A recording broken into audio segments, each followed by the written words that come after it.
guys, I'm Chris from Human Talk Training. In this video I'm going to show you how to stretch your hamstrings in all three planes. What I mean by that is your hamstrings connected to this bone that you sit on in your butt, and then some of them come down and connect onto the inside of your knee and the others connect onto the outside of your knee. So apart from working hip extension, so this, when I'm down here, they help pull me upright like this, they also control rotational movements as well, which is super important for club swinging. All these rotational and lateral movements with the club, it's important that you're able to rotate at your hips as opposed to keeping your hips still and rotating at your lower back. Okay, so I'll show you how to stretch them first. So you need just a ledge or whatever to put your one foot up onto. So what I'm doing here is I'm staying in that tall posture through my torso. Now, in other videos I've talked about tucking your tailbone under to get your core working more. With this stretch we're doing the opposite of that, so sticking my butt out, creating an arch in my lower back.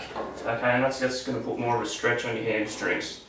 So once I get that arch, stand tall, I'll just slightly lean into it, and you'll feel a stretch all up here, up the back of your leg.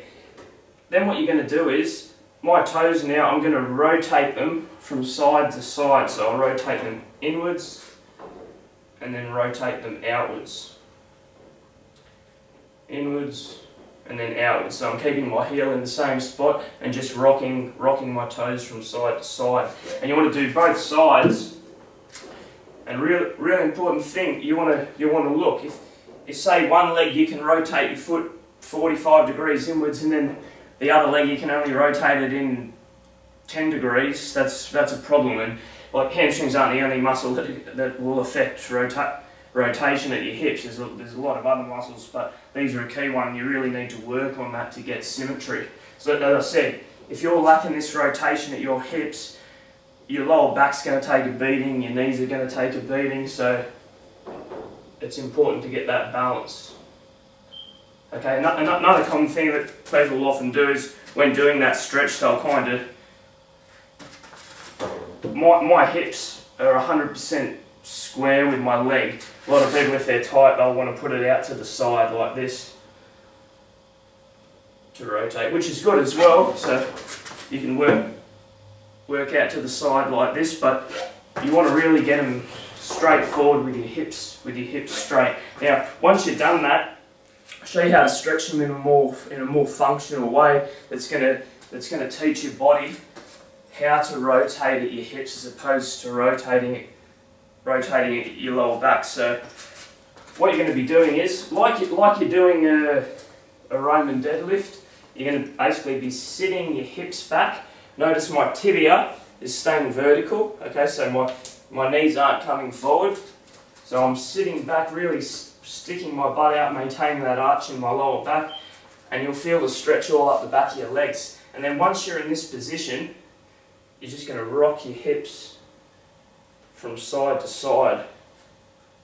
Now how I'm doing that is, notice my feet are pointing straight forward. You do not want your feet pointing outwards. You're not going to get the benefits of this. So feet pointing straight forward, I'm sitting back, and as I rock forward to this side, 90% of my weight's coming onto this leg, and you'll notice this knee is bending, whereas this knee is straightening. And then I'll rock over to the other side. Also notice as I do this, my knee is tracking straight over my toe, so my knee's not rocking in like this or rocking out like that. And then basically, you're just going to be sitting back like this. And everyone who I've done this with has never stretched like this before, always finds major tightness. And then that's really going to set you up for those rotational movements with your club swinging.